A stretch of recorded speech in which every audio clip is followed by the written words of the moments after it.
This is Alien Earth, Episode 3, in a nutshell. What is going on, guys? I'm Finn. Welcome back to Finn Films. Hulu FX have recently launched the new Alien franchise show, Alien Earth, which is very much changing everything we seemingly know about the Alien franchise. This show has really taken the internet by storm and has very quickly exceeded all of the expectations I had for it. This show is absolute sci-fi horror peak madness, and I think it's awesome how deep that they are diving into the alien lore as we know it in this series. So then join me today as we are breaking down and discussing everything that happened in Alien Earth Episode 3, Metamorphosis. Episode 3 of Alien Earth opens as Wendy pursues the xenomorph who pounced on her brother at the end of Episode 2. Meanwhile, we see the rest of the Lost Boys in the ship's lab as they are securing the specimens, as we learn that the crew of the ship secured 5 previously undiscovered alien species on their mission, but the crew then lost containment, obviously everyone dying except for the cyborg Morrow. Boy Cavalier then orders the Lost Boys to change their mission from search and rescue to securing these alien species, as we see Nibs is still mentally shaken from her encounter with the horrifying eye creature last episode. Nibs asking Curly why they had to change their names to characters from Peter Pan, there being some obvious jealousy from several of the Lost Boys for Wendy. Meanwhile, Wendy manages to find Joe, who has been captured by the xenomorph being held in a meat truck, using him as bait. The xenomorph appearing, then crawling on top of the truck, Wendy stabbing it as it flips over the truck, sending Wendy flying. Joe staggers out, calling to his sister when he is suddenly stabbed in the chest by the xenomorph's tail.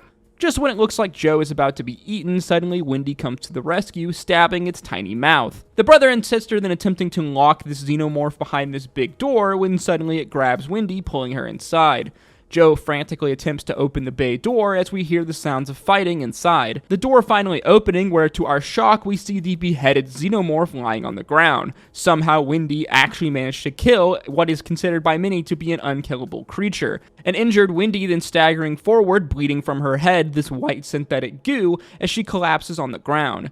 Joe, bleeding out from his own injury, also collapses on the ground next to her, passing out. Meanwhile, we see Slightly back guarding the xenomorph's eggs. He is then joined by his best buddy Smee, the two joking around and talking about the absolute insane situation they found themselves in. Bro, can you believe you're on a spaceship? Yeah, underground. Which is a dumbass place to put a spaceship if you ask me. I just have to say that I absolutely love these two characters and their chemistry. As badass and as awesome as Wendy is, as much as I love the character of Wendy, I think that these two boys honestly might be my favorite characters.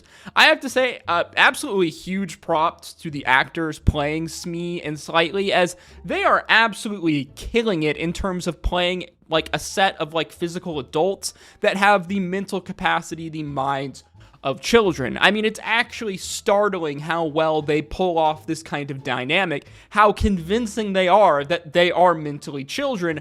It's so impressive, and I absolutely love it. The two friends are then interrupted by the cyborg Morrow, who then holds them up at gunpoint, until he realizes that these two strange synths are no threat to him. He questions them, but gets little out of them besides the fact that they are unlike any other synthetic beings that he has ever encountered. Morrow then downloading the information from the ship's logs. Morrow posing a question to the two Lost Boys. Could they possibly harm or allow others to be harmed to complete a mission? The two boys saying that they could only do it if it was to protect a friend or possibly their parents, but they don't really know if they could. Morrow again is confused by this, as no other synthetic being behaves like the Lost Boys, the boys saying that they can't tell them their secret, as Morrow finishes the download, erasing it from the ship's logs, pulling a strange small circular chip from his fingertip, as a blade suddenly extends out from his hand as he threatens Slightly, asking him a question: when is a machine not a machine? He is then interrupted by the synthetic Krish, Morrow seemingly implanting this strange small circular device inside of Slightly's neck. Krish questioning Morrow, saying he must have lost a lot of friends. Morrow saying he doesn't have any friends. Slightly chirping up, saying that everyone needs friends. Morrow then fleeing, jumping down deeper in the ship, trying to escape. We see that Prodigy manages to secure the crash site, collecting the alien specimens, the xenomorph body, as well as Joe and Wendy, both in critical condition returning to Neverland Island. The team immediately then work to save Wendy, while Boy Cavalier is ecstatic about having claimed these new alien species, as we see him walk towards the xenomorph egg, Krish stopping him, forcing him to leave the lab, as Krish explains that this creature, the xenomorph, is a parasite that burrows into organic life. So from now on, only synthetics are allowed to work in the lab with these creatures. Slightly and Smee are then questioned about what happened with the cyborg Morrow, both being somewhat shaken from the encounter. As well, we see again how the Prodigy team members treat the Lost Boys, not as people, but as machines. The boys not liking the idea that the Prodigy team can look through their eyes and record whatever they see. We then see Morrow wandering through Siam City, getting a phone and then contacting Yutani. Morrow, though, has been gone from Earth for 60 years on the research vessel, so much has changed while he was gone. The woman that he knew as Yutani has died, the company then falling to her granddaughter. As well, during his absence, Prodigy Corporation was founded, becoming one of the major companies controlling Earth. Morrow telling Yutani that these specimens have been his life's work, and that he will do anything in his power to bring them back.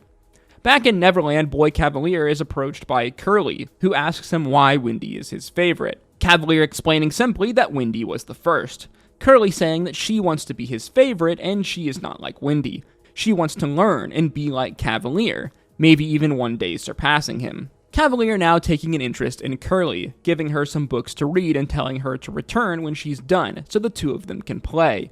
Cavalier saying that while Curly isn't his favorite, she's now in the running, as it very much seems like they are setting up this kind of dynamic between Curly and Wendy. Morrow then contacts Slightly, speaking to him into his mind. Presumably he is able to do this because of the small circular device that he embedded in his neck. We then watch as Morrow manipulates Slightly, saying that all he wants is for him to be his friend, as Morrow views Slightly as his way to get the alien specimens back. Meanwhile, we see Wendy finally wake up, as she begins to wander the halls. Meanwhile, her brother Joe is in surgery, where the surgeons are attempting to remove one of Joe's lungs. In the lab, we see Krish and the Lost Boys begin to try to extract the face hugger from the egg. Wendy wandering the halls as she begins to have a strange reaction to the xenomorph. It's almost as if she can hear the creature in her mind, similar to what happened on the ship earlier in episode 2 when she encountered the xenomorphs in their eggs for the first time. Wendy, it seems, can almost feel the creature's pain and panic as Krish cuts open the egg, removing the face hugger, a shooting pain running through Wendy's mind. Meanwhile, in surgery, the doctors have successfully removed one of Joe's lungs. Wendy then manages to make her way into the lab, her head still in pain. Krish removing the small true parasite form of the xenomorph from the facehugger. Wendy falling on the floor, her body convulsing. As we finally see the reason why the scientists removed Joe's lung was so they could see the xenomorph parasite process in action, as they released the tiny parasite into the jar holding the lung, the creature burrowing inside. The episode ending as the camera slowly fades up as Wendy writhes on the floor of the lab. And yes, that was everything that happened in episode 3 of Alien Earth. What an absolutely insane episode. So much happened in this, so let's just try to unpack it. So obviously there is some kind of link here between Wendy and the xenomorph, something that was teased in episode 2 when Wendy encountered them for the first time, but is very much explored and expanded upon in this episode, though there is still so much mystery to it, we don't know exactly what is going on here. What we do know is that Wendy somehow was able to kill a xenomorph, something that is no small feat, as the creatures are very much considered to be almost unkillable in the Alien franchise. There's a reason why people freaked out and were so excited when the Alien vs. Predator movie debuted all of those years ago, as both of these creatures, Alien and Predator, are seemingly, two of the top apex, kind of creatures and predators within the Alien franchise. And it was, people were very curious to see who would come out on top, the unkillable kind of alien species of the xenomorph or the apex predator of the Predator. Now, what's very interesting, though, is they hid the scene of Wendy fighting the xenomorph behind this door earlier on in the episode. Something that I am pretty bummed to see, as I would have loved to see Wendy fight this creature, Wendy's crazy, kind of synthetic body and her supercomputer mind in action. However, it's very obvious that they did this for a reason. Something, it seems, happened behind this door in this fight between the xenomorph and Wendy, when Wendy was ultimately, damaged and seemingly kind of knocked unconscious unconscious. At least I can only assume that something happened in this encounter that is affecting Wendy, that is making her kind of undergo this metamorphosis, hence the title of the episode that we are seeing here, as I don't exactly know why they would hide this scene from us, because it would be so badass, except that if there is something that, they are teasing out, something that happened in this encounter between Wendy and the xenomorph that they don't want us to know, that is the reason for what is exactly going on with her. As for some reason, Wendy, unlike the other Lost Boys, is seemingly the only one that can actually hear the xenomorphs, hear the, face huggers in the eggs, have this reaction like she is having. Again, the episode titled Metamorphosis. Metamorphosis being this kind of transformation from one thing into another, as Wendy is very much seemingly undergoing some kind of a metamorphosis. She has some kind of a link with these xenomorph creatures, as she is having this very visceral, real reaction to, to the eggs, similar to how the adult xenomorphs have to the, their children, the eggs, the offspring. Hence why the xenomorph adult came running into the egg room in episode 2 whenever they were, encountering the eggs. So we know from the kind of Alien franchise timeline that this series, Alien Earth, is taking place about 2 years before the events of the first Alien movie.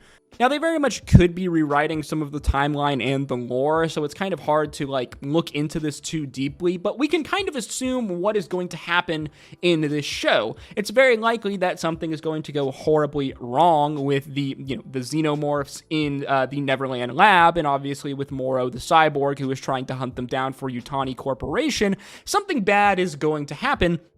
But we don't know from anything in the Alien franchise about the xenomorphs being on Earth post, the events of the, other Alien movies. So I would assume that, something really bad is going to happen, but it will ultimately lead to the destruction of the xenomorph eggs and the xenomorph creatures, from Earth. Either that or they end up getting locked up in a secret Yutani lab somewhere to do experiments on where no one ever hears about them again. Either way, I can't help but think that the events of Alien Earth will somehow lead to the destruction of the xenomorphs on Earth, as well as the Lost Boys synthetic program. As they are already kind of setting up this dynamic, this kind of confrontational relationship between Wendy and the other Lost Boys, specifically Curly. And now Wendy is seemingly having this metamorphosis and some kind of interaction or relationship with these xenomorph creatures. So it does make me wonder if somehow Wendy is seemingly linked to these creatures, if she will come to their aid and try to defend them,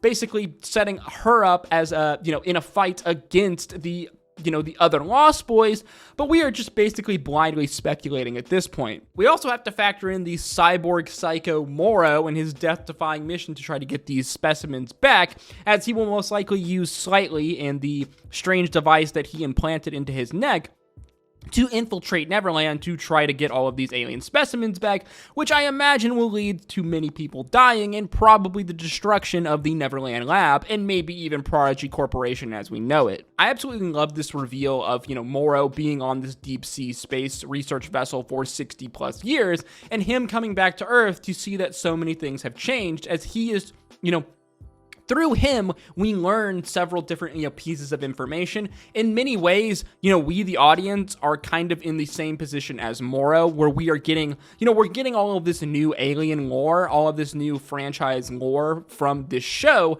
So in many ways, we're kind of in Morrow's position, learning along with him as far as many things that are happening.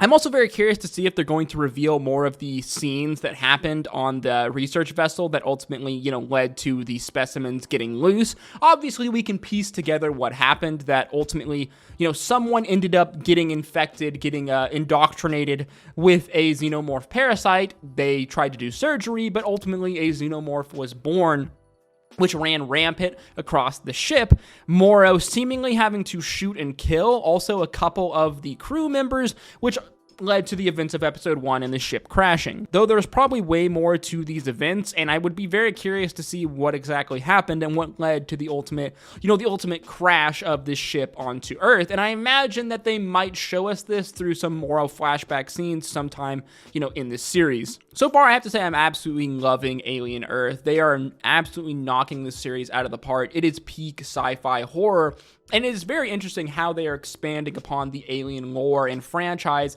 as we know it. I'm loving everything about this series so far. I'm loving the strange mysteries, all of the teasers that they are giving us. I'm loving the horror scenes, though I do kind of wish there were more, kind of horror scenes at times. I love all of the crazy futuristic sci-fi vibes. Visually, the show looks awesome. Some of the sets and the props they have are just so freaking cool in terms of like creating this very futuristic sci-fi vibe that is going on here. I love the characters. There's so many interesting, awesome, unique characters, and I love the idea of the Lost Boys and the portrayal of these actors as adults with the minds and personalities of children. It really is a really crazy kind of like weird, like uncanny valley thing to watch a adult so convincingly act like a child. So hats off to the actors for that. Again, I'm absolutely loving everything about this series. I think they're absolutely knocking it out of the park, though at times it is kind of hard to wrap your mind around all of the different Alien franchise lore and the things that they are expanding, as the franchise of Alien, does have a lot of lore going on, and I can't say that I am an expert by any means, though I am a fan. There are a lot of things that I am probably missing that are going over my head, but I'm doing my best to try to, catch as much of the things as possible when I see them. However, again, I'm no expert, so if you caught some things that I didn't, please let me know in the comment section down below, as I am very curious to see what this metamorphosis that our main character Wendy is undergoing. And honestly, I can't believe that they would do this to her brother Joe. I mean, that's absolutely insane that they removed his lung just to do a test with the xenomorph parasite. That's absolutely up, and that Wendy is not gonna like that when she ultimately finds out. Again, though, extremely excited to see what happens in episode 4 with Wendy and the xenomorphs and this strange relationship they seemingly have, but I guess we're just gonna have to wait to see until next episode to ultimately find out. As always, guys, with these videos, these are just my thoughts and opinions, so feel free to let me know yours in the comment section down below. What do you think of Alien Earth so far and these crazy mysteries that are being unraveled in the Alien franchise? As well, if you did enjoy the video, guys, please make sure you like, comment, and subscribe, as that is the easiest way to support me, and it really does go a long way in putting these videos into the algorithm. If you did like this video, then why don't you check out some of my other content on screen now. And as always, thank you for watching. I hope to see you in the next one. Stay safe out there. Until next time, peace, love, adu.